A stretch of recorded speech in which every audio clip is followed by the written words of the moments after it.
Seperti dahulu ada kelompok Gafatar namanya. Gafatar itu adalah gerakan Fajar Nusantara. Sempat suatu hari saya dengan kawan saya, peneliti aliran sesat, namanya Ustadz Roni Chandra. Kalau nanti ada kelompok aliran sesat yang muncul di Pekanbaru, cocok beliau diundang sekali-kali dalam forum yang agak besar, di forum yang ramai.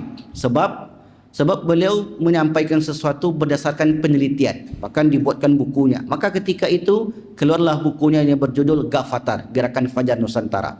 Datang ke kantor, diskusi kita dengan mereka. Semasuk waktu zuhur kita ajak solat.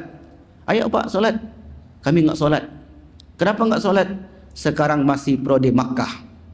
Maksudnya masih banyak Abu Jahal, masih banyak Abu Lahab, masih banyak abu-abu yang lain. Kalau saya tambahkan ada Abu Janda. Assalamualaikum warahmatullahi wabarakatuh. Saya bersama Biker Subuhan Pekanbaru Riau. Bagi yang sudah bergabung istiqomah, bagi yang belum segera bergabung. Kiamat sudah dekat. Berkah selalu, sukses. Assalamualaikum warahmatullahi wabarakatuh.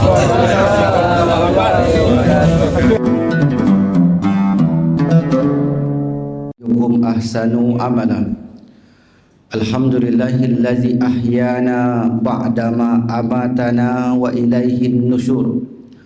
Alhamdulillahillazi afana fi ajsadina wa radda alaina arwahana wa adhina lana bidzikrihi.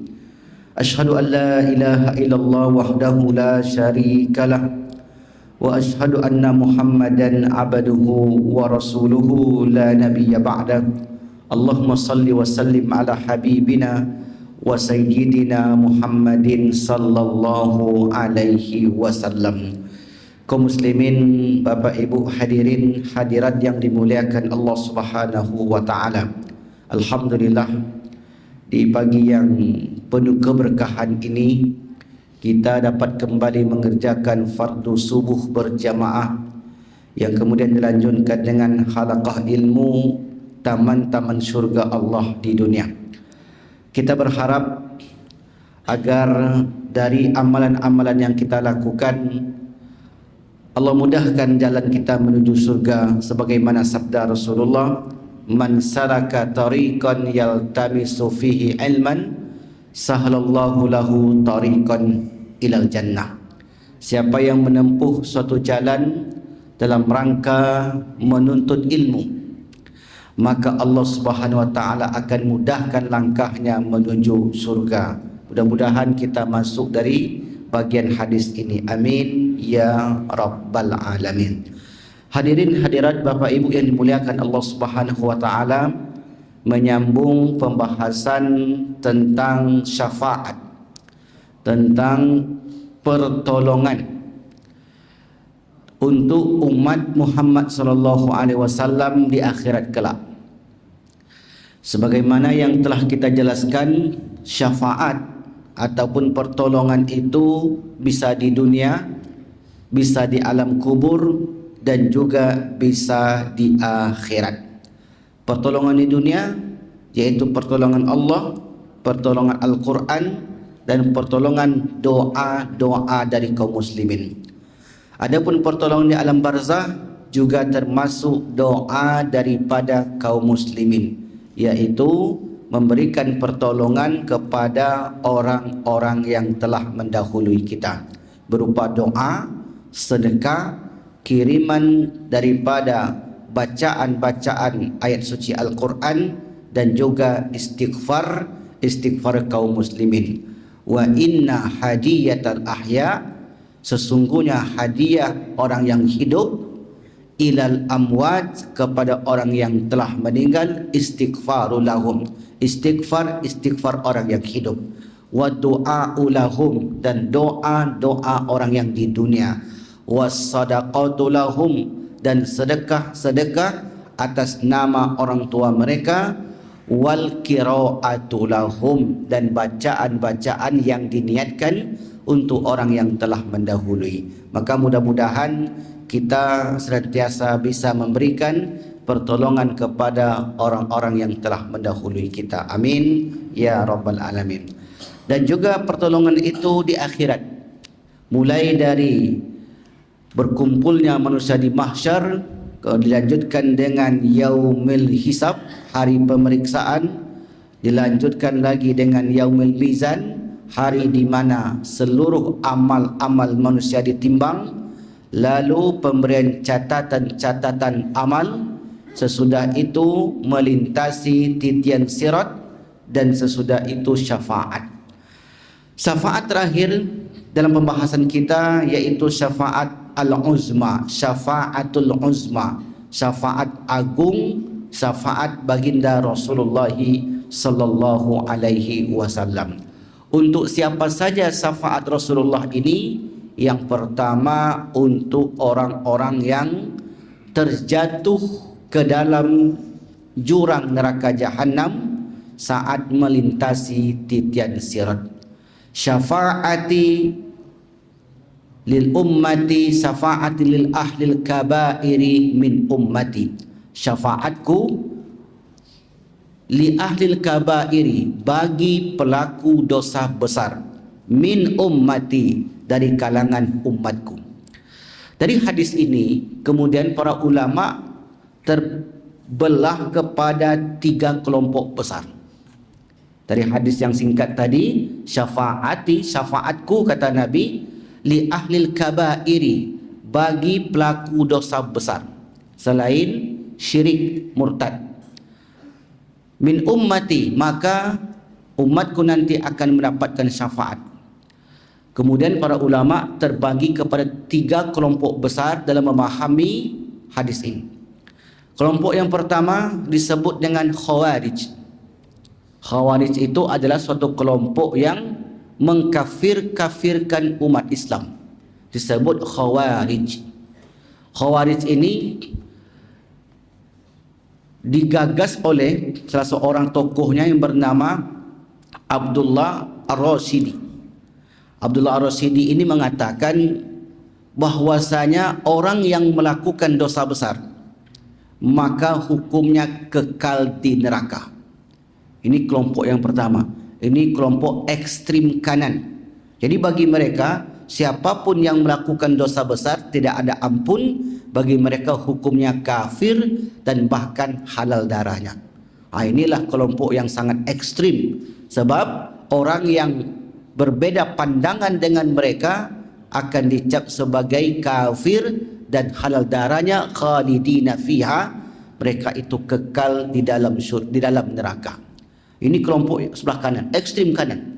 Maka kelompok ini, pemahaman semacam ini dahulu disebut Khawarij. Khawarij itu orang yang mengeluarkan orang Islam dari Islam. Dan sampai hari ini kelompok ini tetap ada. Bahkan sampai akhir zaman nanti kelompok itu akan terus ada. Maka di tengah-tengah umat Islam akan selalu muncul kelompok-kelompok yang semacam ini.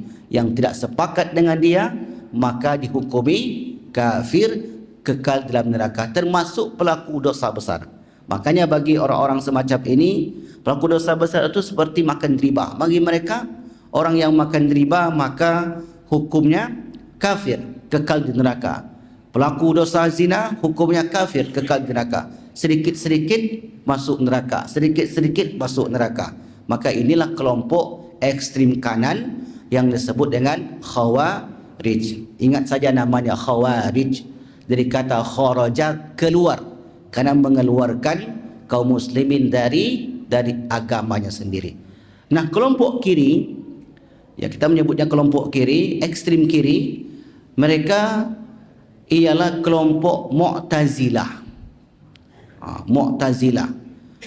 Mu'tazilah ini adalah suatu paham yang didirikan oleh Wasal bin Atha. Wasal bin Atha ini adalah seorang tokoh dahulunya, pernah belajar kepada Hasan al-Basri. Siapa Hasan al-Basri? Seorang tabi'in, ulama besar. Maka kemudian ketika belajar, akhirnya i'tazala, memisahkan diri, membuat kelompok sendiri, tidak mau lagi ikut dengan gurunya. Maka disebut Mu'tazilah. Jadi perbuatannya i'tazala, memisahkan diri. Pelakunya disebut Mu'tazilah. Kalau hari ini ada jemaah kita yang tak mau bersama lagi, berarti Mu'tazilah. tiba-tiba dia hilang aja, menyendiri tak tahu pergi ke mana. Berarti orang ini secara bahasa, bukan secara pemikiran. Karena kita maksud itu secara makna. Makna dia kata i'tizal, i'tazal itu memisahkan diri dari kelompoknya. Nah, apa pemikiran daripada Wasl bin Atha ini? Pelaku dosa besar itu tidak di surga, tidak di neraka. Jadi lain lagi. Jadi orang yang tidak punya dosa dan tidak punya pahala, tidak di surga, tidak di neraka. Ada orang yang tak punya dosa, bagi mereka ada. Ada orang yang tak punya pahala, ada. Siapa? Anak kecil. Anak kecil bagi mereka tidak ada dosa, dan bagi mereka juga tidak ada pahala, sebab anak umur 1 tahun, 2 tahun belum ada dosa bagi mereka.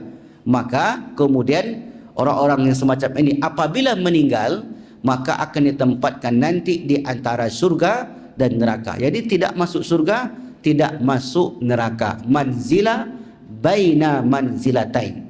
Itu nama akidah mereka. Jadi kelompok-kelompok dalam Islam itu punya tokoh, punya pemikiran. Dan setiap tokoh-tokoh itu memiliki pemikiran-pemikiran yang berlainan. Nah, kutub kanan Khawarij yang sedikit-sedikit mengkafirkan.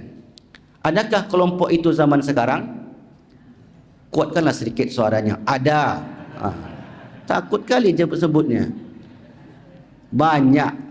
Dalam satu grup itu, saya dalam sebuah grup, tanpa kita sebutkan nama grupnya, itu ngeri Bapak Ibu. Pokoknya selain daripada dia, tak ada yang benar. Hanya dia yang sebenar. Maka Nabi itu menyebutkan, nanti akan muncul satu kelompok, iman mereka itu seperti melesatnya anak panah. Melesatnya anak panah. Pernah memanah. Memanahkah apabila dilepaskan dari busur itu, dia akan meninggalkan busurnya itu secepat mungkin. Maka seperti itulah iman mereka, tidak sampai kepada kerongkong hanajirihim, tak sampai kepada kerongkong mereka. Maksudnya imannya itu hanya di mulutnya saja, tidak masuk ke dada mereka, turun ke hatinya. Makanya kemudian ciri-ciri kelompok semacam ini berpemikiran dangkal. Itu bukan kata saya, berpemikiran dangkal. Kenapa dangkal? Karena sedikit-sedikit berbeda salah, sedikit-sedikit berbeda salah. Itu namanya pemikiran yang sangat dangkal. Sementara para ulama kita dahulu, dia akan teliti dahulu.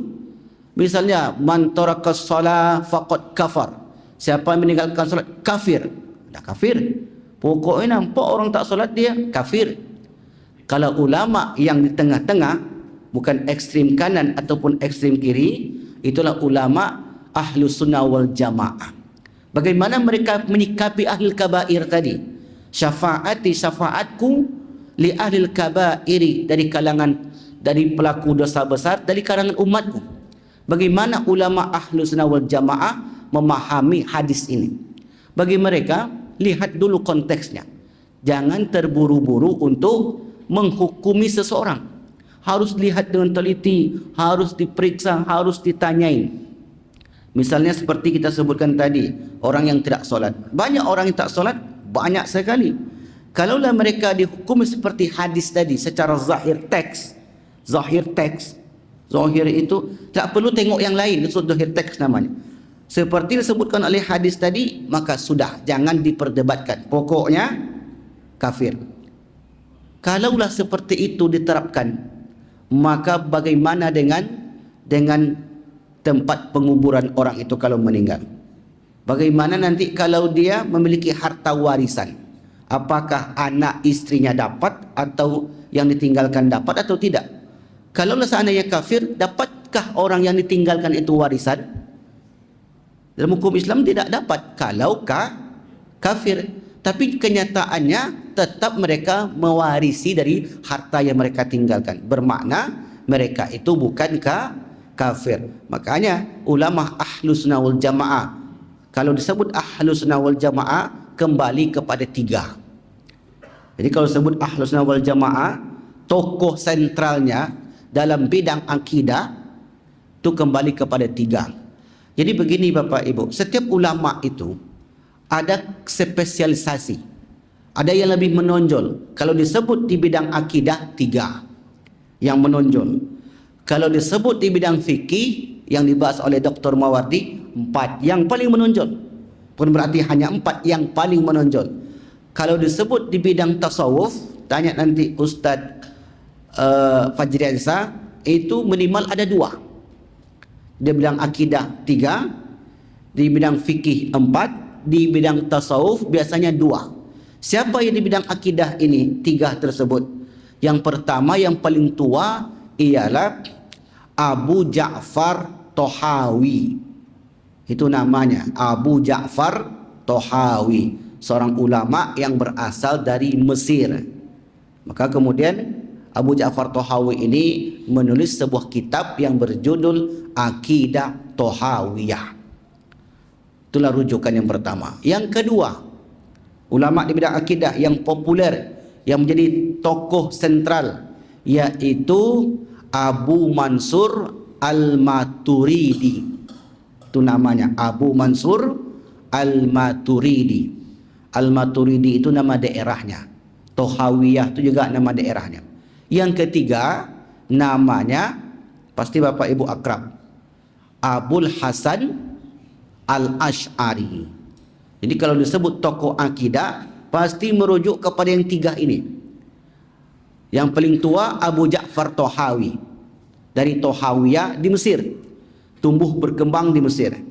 Yang kedua Abu Mansur Al-Maturidi, itu di daerah Afghanistan, Pakistan, Uzbekistan, daerah sana.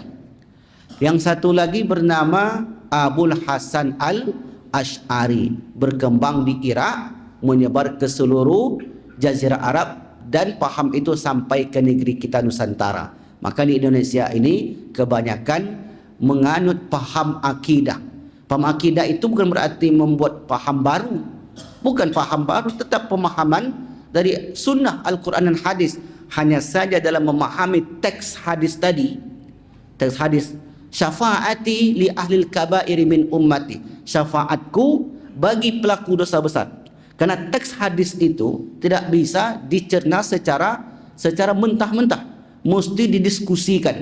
Maka kalau kita mengambil pemahaman ulama Ahlus Sunnah wal Jamaah dari 3 pemahaman tokoh tadi, mereka mengatakan orang yang meninggalkan solat itu tengok dulu hukumnya, bukan langsung dosa besar. Sebab kelak di akhirat, kalaulah memang keluar dari Islam, enggak mungkin mereka mendapatkan syafaat. Jadi konsekuensinya, kalau memang mereka keluar dari Islam, man tarakas salata faqad kafar, siapa yang meninggalkan solat kafir, berarti kan dosa besar. Apakah mereka kekal di neraka? Ternyata ada hadis Nabi mengatakan tidak. Karena Nabi mengatakan syafaati li ahlil kabairi min ummati. Dalam hadis yang lain, likulli nabiyyin da'watun, setiap nabi ada doa-doa qad da'a biha, yang dipakai dengan doa-doa itu. Fa inna fastujiba faja'altu da'wati, yang diijabah, maka aku jadikan doaku itu syafaatan, syafaat li ummati, bagi umatku, yaumal qiyamah, pada hari kiamat. Jadi artinya apa? Ditengok dulu hukum orang ini. Kalau misalnya dia meninggalkan solat, apakah meninggalkan solat itu karena malas, karena mengingkari, tidak wajib, atau memang ya karena menganggap remeh, nanti ajalah solat itu. Dia tidak mengingkari kewajiban solat. Seperti dahulu ada kelompok Gafatar namanya. Gafatar itu adalah gerakan Fajar Nusantara. Sempat suatu hari saya dengan kawan saya, peneliti aliran sesat, namanya Ustaz Roni Chandra. Kalau nanti ada kelompok aliran sesat yang muncul di Pekanbaru, cocok beliau diundang sekali-kali dalam forum yang agak besar, di forum yang ramai. Sebab beliau menyampaikan sesuatu berdasarkan penelitian, bahkan dibuatkan bukunya. Maka ketika itu keluarlah bukunya yang berjudul Gafatar, Gerakan Fajar Nusantara. Datang ke kantor, diskusi kita dengan mereka. Semasuk waktu zuhur, kita ajak solat. Ayo Pak solat. Kami enggak solat. Kenapa enggak solat? Sekarang masih prode Makkah. Maksudnya masih banyak Abu Jahal. masih banyak Abu Lahab, masih banyak abu-abu yang lain. Kalau saya tambahkan ada Abu Janda. Ini tambahan saya saja. Ketika itu dia tak sebut. Artinya bagi dia tak wajib. Jadi ketika ditanya betul, rupanya mereka katakan tak wajib itu karena ilmu kurang. Jadi banyak faktor orang itu mengatakan tidak.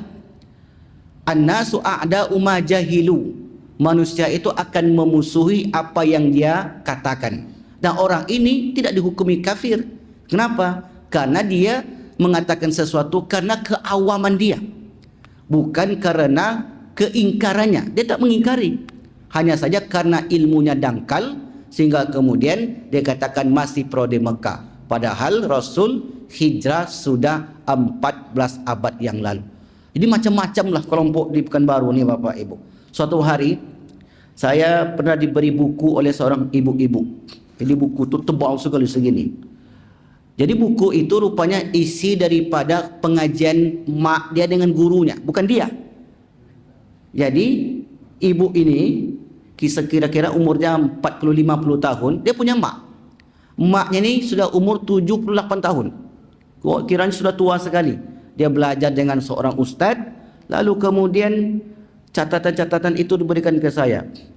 Jadi dari situ dia katakan tidak ada yang selamat di dunia ini kecuali kelompok kita. Kelompoknya itu cuma 2-4-5 orang.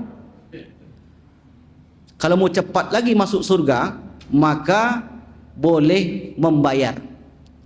Dimasuk surganya itu melalui syafaat. Mereka akan menyebut juga dengan nama syafaat. Karena syafaat itu artinya pertolongan. Memang di dalam Islam ada syafaatus solihin. Syafaatnya orang-orang soleh. Memang ada. Tetapi bagaimana pemahaman terhadap teks hadis? Hadis inilah problemnya. Disitulah ulama itu berbeda pendapat. Coba kita lihat. Saya bacakan satu, misalnya kelompok Khawarij tadi. Wa man lam yahkum bima anzalallahu faulaika humul kafirun. Siapa yang tidak berhukum dengan hukum Allah maka kafir. Maka semua orang yang tidak berhukum dengan hukum Allah kafir. Memang betul harus berhukum dengan hukum Allah, tetapi yang dimaksud mereka itu tidak sesuai yang kita pahami. Waktu itu kami sedang kuliah dengan Profesor Dr. Hamid Fahmi Zarkasi.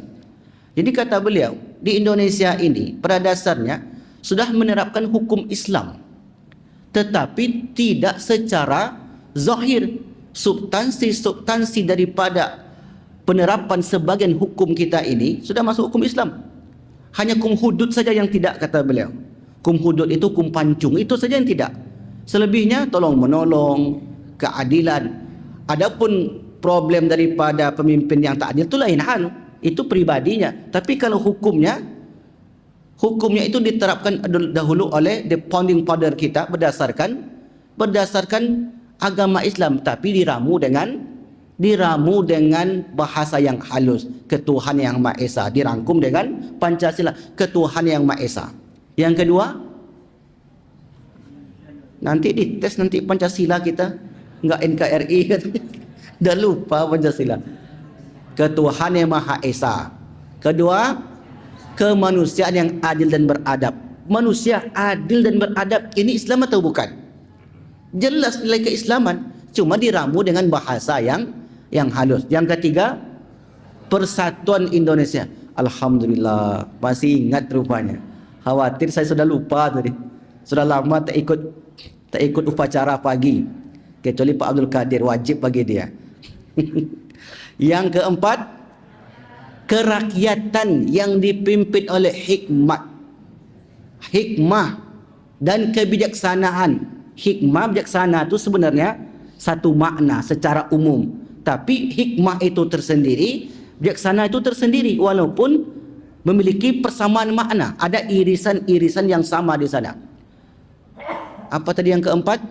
Kerakyatan yang dipimpin oleh hikmat dan kebijaksanaan dalam permusyawaratan dan yang terakhir, keadilan sosial.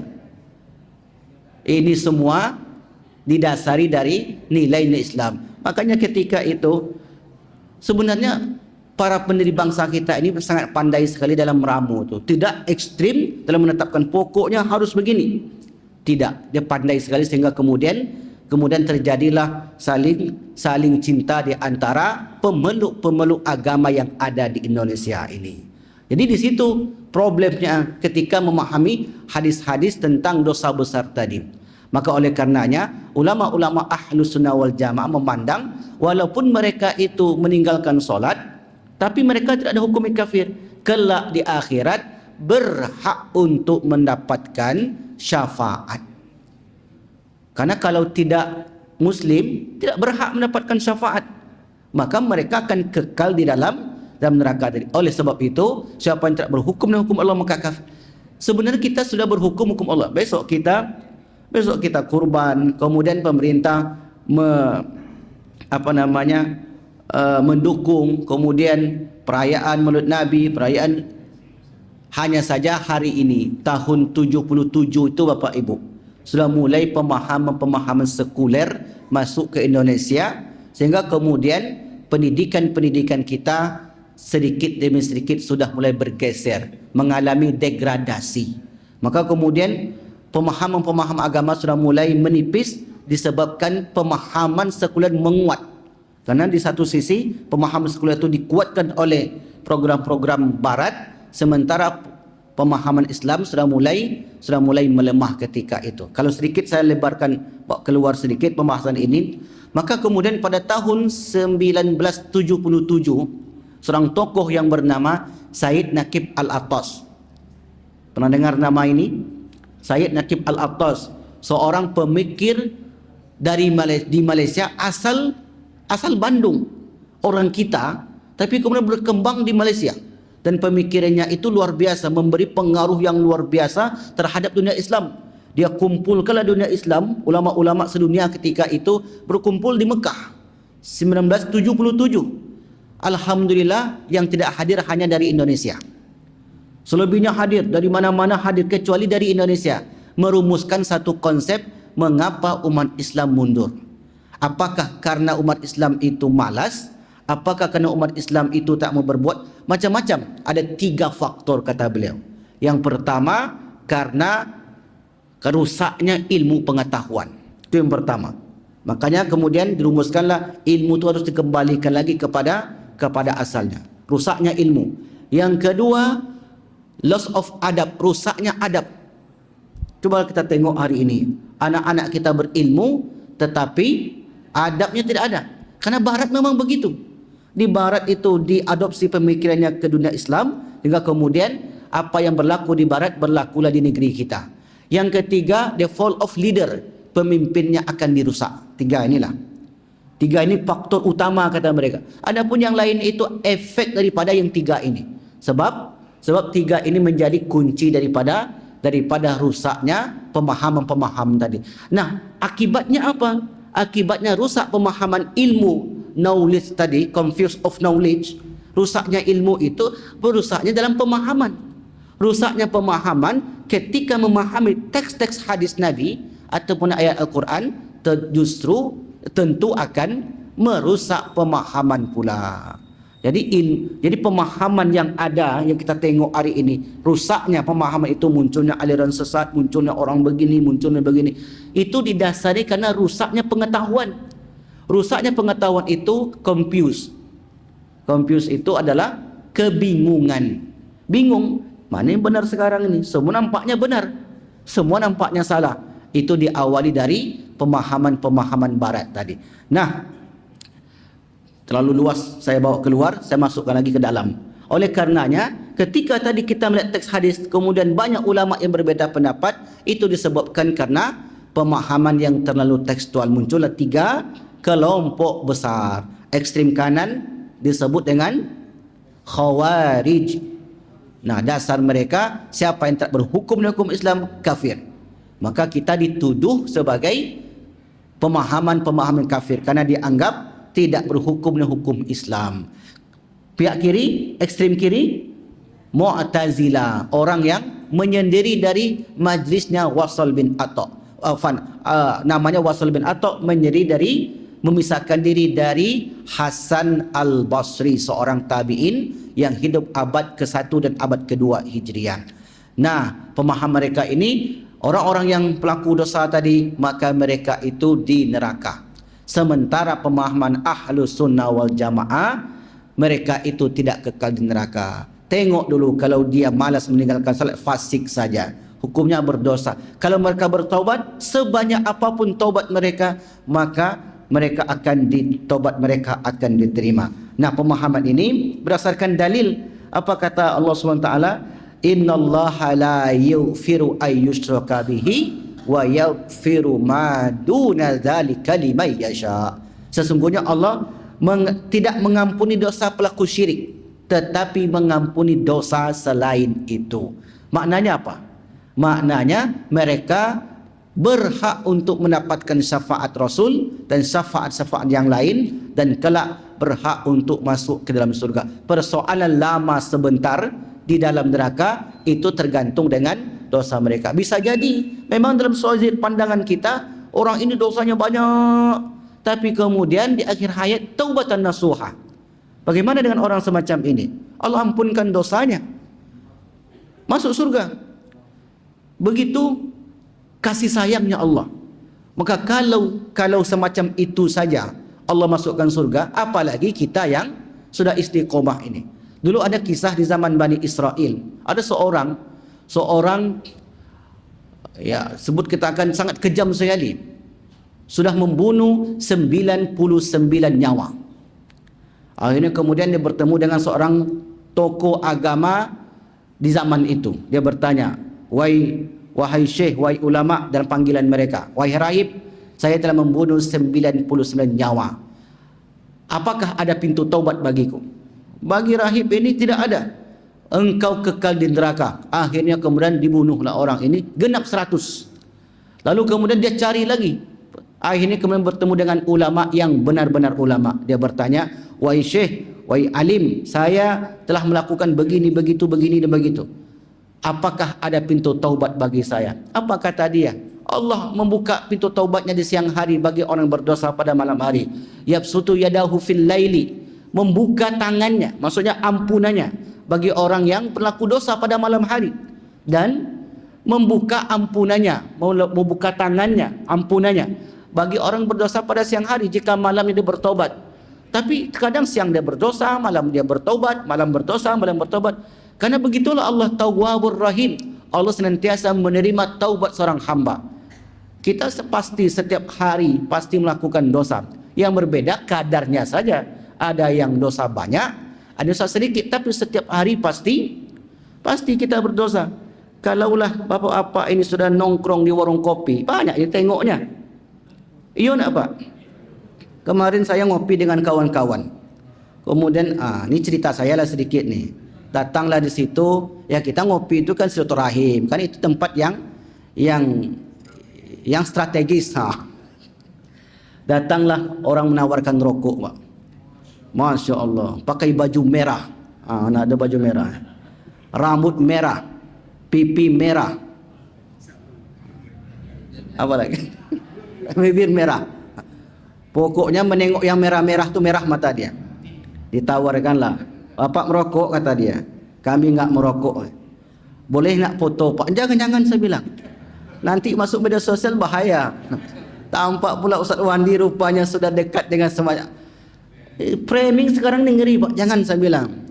Ya, akhirnya kemudian dengan baik kita tolak. Mohon maaf, kami tidak merokok. Tengok di sebelah tu, itu dia merokok. Enggak pula datang dia kepada yang merokok tu. Jadi sengaja dia mendatangi kita. Nah, jadi setiap hari itu pasti ada yang kita bicarakan. Apalagi kalau kita duduk di warung kopi, mulai dari tingkat RT sampai internasional kita bicarakan. Banyak sekali. Sampai Donald Trump kadang selat Hormuz, macam-macam lah. Nah, terkadang tak terkontrol apa yang kita ucapkan. Itu dosa bagi kita. Setiap hari pasti kita pernah melakukan kesalahan. Tetapi rahmat dan kasih sayang Allah tidak mengkafirkan orang yang melakukan dosa tersebut. Yabsutu yadahu bil laili, membuka tangan ampunannya pada malam hari bagi orang yang berdosa pada siang hari. Baik, saya bacakan satu hadis. untuk menguatkan apa yang saya sampaikan tadi. Dari Ubadah bin Samit, qala Rasulullah sallallahu alaihi wasallam, lailatan ashabuhu, pada satu malam sahabat Nabi, nazalu awsatuhum fafazi'u wa zannu anna Allah tabaraka wa ta'ala ikhtara lahu ashaban ghairahum. Suatu malam sahabat Nabi kehilangan Nabi, tak melihat, tak tahu Rasul itu pergi ke mana pada malam itu. Tiba-tiba muncul rasa takut di hati mereka. Apa kata sahabat ini? Ya Rasulullah, kami merasa engkau telah memilih sahabat lain selain kami. Jangan jadikan kami orang yang kedua. Jadikanlah kami ini sahabat engkau di dunia dan akhirat. Maka kata Rasulullah, ya, engkau aku jadikan kalian sebagai sahabatku fid dunya wal akhirah, yaitu di dunia dan di akhirat. Lalu Allah SWT membangunkanku, kata Nabi, ya Muhammad, wahai Muhammad, inni lam ab'ats nabiyyan wala rasulan, aku tidak pernah mengutus nabi dan rasul, illa waqad sa'alani mas'alatan a'taitu iyyahu, kecuali kalau nabi itu meminta pasti akan aku berikan. Fas'al, maka mintalah sekarang apa yang kau inginkan. Ya Muhammad, tu'ta, engkau pasti akan diberikan apapun permintaanmu. Fakultu, maka aku katakan, kata Rasulullah, mas'alati, permintaanku adalah syafa'atul li ummati yaumal qiyamah, syafaat pertolongan bagi umatku pada hari kiamat. Faqala Abu Bakrin, Abu Bakar berkata, ya Rasulullah, wa ma syafa'ah, apa syafaat yang engkau maksudkan itu? Aqulu rabbi syafa'atil lati ikhtaba'tu indaka, aku simpan doaku itu untuk umatku di sisimu pada hari kiamat. Fayaqulu rabbu tabaraka wa ta'ala, Allah berfirman, na'am, iya, fayukhriju rabbi, maka kata Rasulullah, Tuhanku mengeluarkan tabaraka wa ta'ala baqiya ummati, sisa-sisa umatku yang belum masuk surga, yang terperangkap di dalam neraka, minan nari fayunbidhuhum fil jannah. Akhirnya mereka-mereka yang tersisa ini, walaupun hanya imannya itu sebesar zarrah, sebesar biji sawi, sebesar biji bayam, itu makna kiasan, sedikit apapun amal dia, selagi ada iman di dadanya, fayunbidhuhumul jannah, kelak mereka ini akan diambil dari surga, kemudian dilemparkan ke kafan terbalik, diambil dari neraka, akan dimasukkan ke dalam surga. Jadi dicari. Jadi kata Rasulullah, baqiyat ummati, sisa-sisa. Sisa-sisa ini ada orang yang sudah diberikan tadi di awal, tidak ada lagi yang diselamatkan, maka ditengoklah, masih adakah umatku yang tersisa? Kata Rasul, ternyata masih ada. Maka yang tersisa ini diselamatkan oleh Rasulullah sallallahu alaihi wasallam. Akhirnya kemudian mereka dimasukkan ke dalam surga. Makanya orang-orang semacam ini sebelum mereka berbau dengan penduduk surga, akan dimasukkan ke dalam telaga Al-Kautsar, akan dicelupkan ke telaga Al-Kautsar. Mereka itu bergelar Al-Jahannamiyun, mereka para mantan penduduk neraka. Tidak ada sekujur tubuhnya kecuali sudah dilalap api, kecuali bagian jidatnya. Seluruh sekujur tubuhnya sudah hangus hitam, kecuali di bagian jidatnya. Maka itulah tanda daripada umat Rasulullah sallallahu alaihi wasallam. Artinya apa? Bapak Ibu yang dimuliakan Allah Subhanahu wa taala, seperti itulah kasih sayang Allah dan Rasul Muhammad sallallahu alaihi wasallam kepada umatnya. As'adun nasi bi syafaati yaumal qiyamah, orang yang paling berbahagia dengan syafaat kepada hari kiamat, man qala la ilaha illallah, selama dia masih mengucapkan kalimat la ilaha illallah, meskipun amalnya sedikit, meskipun dosanya banyak, tetapi selagi dia mengucapkan kalimat la ilaha illallah, Rasul akan beri syafaat. Maka itulah makna syafaat tadi. Jadi pemahaman yang kita ambil bukan pemahaman ekstrim kanan yang sedikit-sedikit mengkafirkan, sedikit-sedikit salah, dan juga bukan pula pemahaman kiri, tak jelas kedudukannya. Ini orang berdosa, tak tahu tempatnya di mana, atau orang yang berdosa masuk neraka, yang tak berdosa tak berpahala tempatnya antara surga dan neraka. Ahlus Sunnah wal Jamaah, tiga ulama tadi katakan mereka itu kelak akan tetap mendapatkan syafaat dari Nabi Muhammad sallallahu alaihi wasallam. Apa kesimpulannya Bapak Ibu? Kesimpulannya, kasih sayang Nabi itu sangat luar biasa. Itu kesimpulan sederhananya. Kasih sayang Nabi itu tak terbandingkan dengan apapun. Bahkan kalau dibandingkan dengan nabi-nabi yang lain, syafaat Nabi inilah syafaat yang paling besar, syafaat yang lebih banyak daripada syafaat-syafaat umat-umat yang lain atau nabi-nabi yang lain. Maka oleh karenanya kita selalu menghidupkan sunnah Nabi, mungkin dengan cara mengingat sejarahnya ataupun mengingat kelahirannya. Itu bukan perkara yang dapat menyesatkan. Itu untuk menumbuhkan semangat kita supaya kecintaan kita kepada Rasulullah sallallahu alaihi wasallam semakin kuat. Dan kelak di akhirat kita memperoleh syafaat dari Rasulullah sallallahu alaihi wasallam. Baik, mungkin itu dapat kami sampaikan sebagai penutup daripada sapaan Nabi ini. Saya bacakan satu hadis. Man istata'a ayyamuta bil Madinah, siapa yang sanggup meninggal di kota Madinah, falyamut biha, maka meninggallah di sana. Fa inni, karena aku asfa'u liman yamutu biha, akan memberikan syafaat bagi orang yang meninggal di sana. Ini enggak disebut apakah dia dosanya banyak atau dosanya sedikit. Pokoknya kalau meninggal di Madinah dalam keadaan muslim, kelak di akhirat akan mendapatkan syafaat. Hadis yang lain, ana awwalu syafi'in, saya adalah orang yang pertama memberikan syafaat fil jannah. Ada syafaat Nabi itu di surga. Lam yusaddaq nabiyyun minal anbiya ma saddaqtu wa inni minal anbiya nabiyyan ma yusaddiqu min ummati ila rajulun wahidun. Dan aku akan memberikan syafaatku bagi penduduk surga. Yang terakhir, tidak meninggal dalam keadaan musyrik. Wallahu a'lam bishawab. Mungkin itu dapat saya sampaikan pada pagi ini. Mudah-mudahan dapat memberikan pemahaman yang benar kepada kita, agar kita menjadi orang-orang yang soft, lembut, benar di dalam pemahaman terhadap pelaku-pelaku dosa besar. Oleh sebab itu juga kita tidak boleh memandang sinis orang yang hari ini mungkin saja dosanya besar. Mungkin saja dosanya besar. Terus mungkin saja dosanya banyak. Karena bisa jadi di suatu saat mereka bisa jadi lebih hebat ibadah dan amalnya daripada kita. Yang penting bagi kita yaitu istiqomah. Kita terus memperbanyak amal ibadah, memperbanyak taubat, dan mudah-mudahan amal-amal kita yang telah kita lakukan menjadikan kita sebagai orang yang as'ada fid dunya, bahagia di dunia dan bahagia di akhirat. Amin ya rabbal alamin. Insyaallah berikutnya kita akan jelaskan syafaat orang-orang beriman. Di sini nanti perannya syafaat Pak RT, Pak RW, ada Pak Suan. Nanti satu RT itu dia berikan syafaat.